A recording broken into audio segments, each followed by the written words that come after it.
moving into the street of London, let's bring in my colleague there, Juliana Olanka. Good morning, Juliana. I hope you had a beautiful weekend. Oh, thank you, Chimase. I did, in lockdown. I can imagine. Well, the Queen addressed the nation on Sunday in the light of the coronavirus pandemic. How reassuring was the Queen's speech?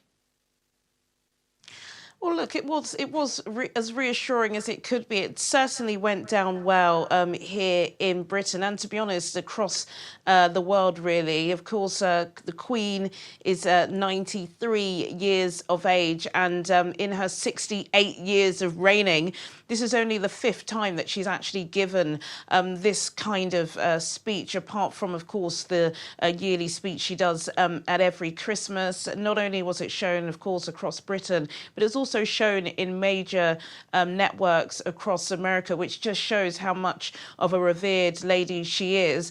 She thanked the NHS. She also thanked all key workers, and she asked Britain to, come together in this, to work together, not just Britain, but the Commonwealth and all countries across the world. And it definitely was quite emotional. It did do the job that I suppose it was intended to do, which was to encourage people to keep going under completely unprecedented circumstances. But then, of course, the major story, which is what's dominating the news here in Britain, is the fact that Prime Minister Boris Johnson, just 1 hour after we switched off our television, Downing Street announced that the Prime Minister was admitted into hospital.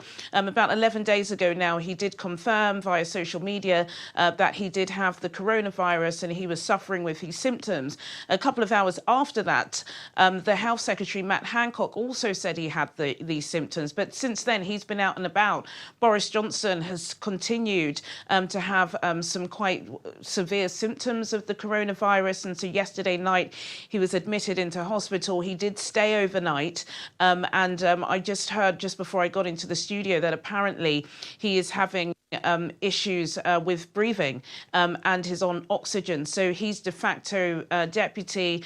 Dominic Raab, the Foreign Secretary, did chair the COVID-19 Cobra meeting this morning. Downing Street sources still say that Prime Minister Boris Johnson is in charge, but this issue now raises some serious concerns from the government. Of course, the first thing is that everybody is wishing the Prime Minister well. But secondly, there has been whisperings that, some ministers do want to see an end to this lockdown. Britain is a service-based economy. 80% of it is services. And with the Prime Minister as health a serious issue, they're wondering who can take control of the situation. Or wish him a quick recovery there. Anyway, there has been this conspiracy theories linking 5G networks to the coronavirus pandemic. What is the government's responses to this, particularly concerning their initial agreement with Huawei? Well, the government's been pretty clear here in Britain. All serious officials, all members of authority have debunked this conspiracy theory. The government very rarely get involved in conspiracy theories. There has, over the weekend, been a series of fires, I think 3 fires, where some individuals have been burning down 5G masts. But the government are pretty strong on this here.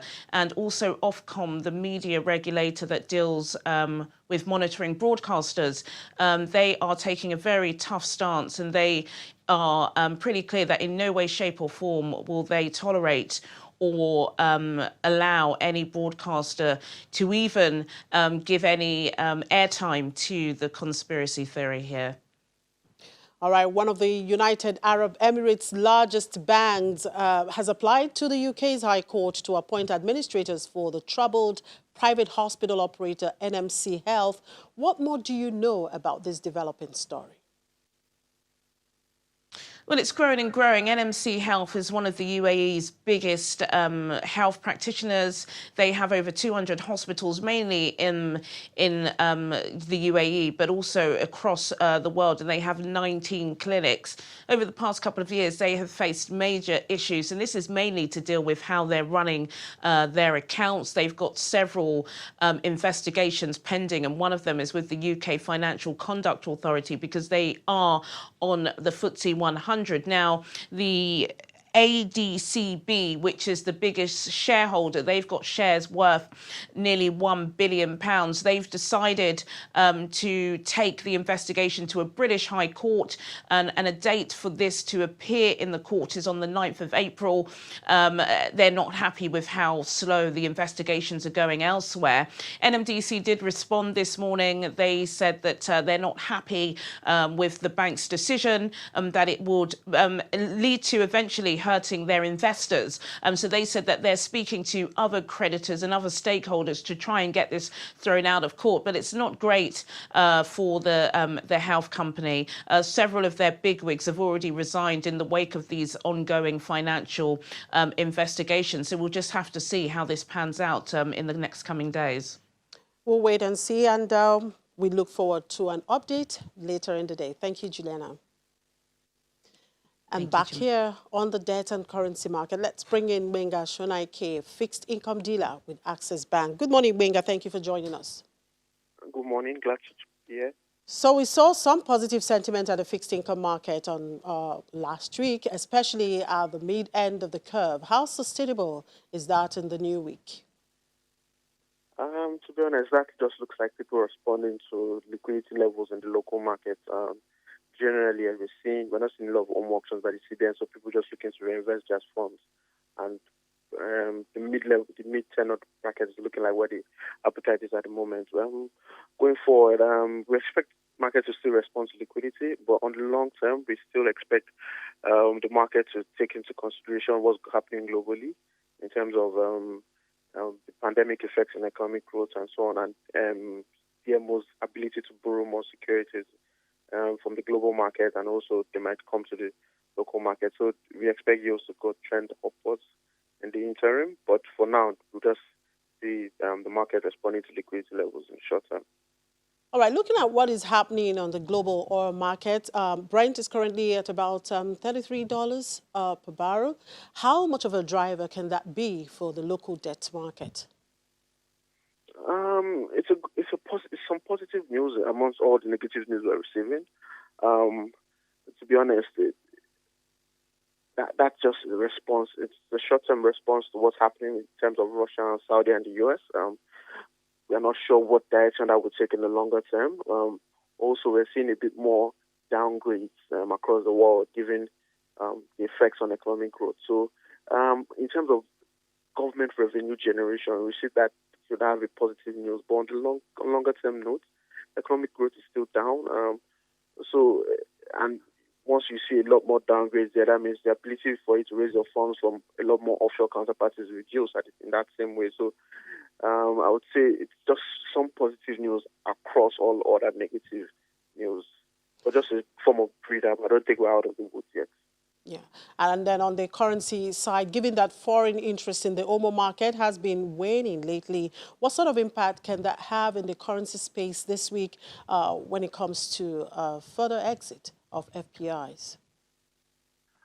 There's still a lot more demand on that side, with the foreign investors trying to get out, trying to put their funds back into the country, into their own safe havens in that sense.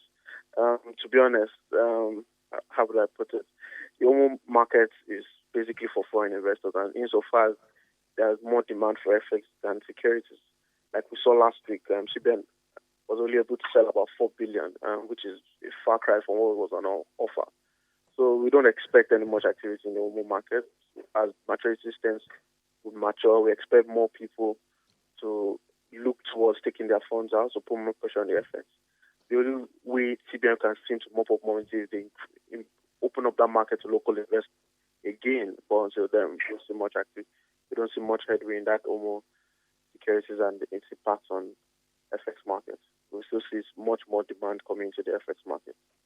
All right, Benga, what's the Naira trading at the moment? To be honest, it's between 386 levels to 390 levels. So Naira is trading around that spread. At worst case, you'll see 390 levels trading, but I don't see anybody going above 390 at the moment. All right, Benga Shonaike, fixed income dealer with Access Bank. Thank you for your time. And that's a wrap on the program. Thank you for watching. I'm Chimeze Obi Iwagu.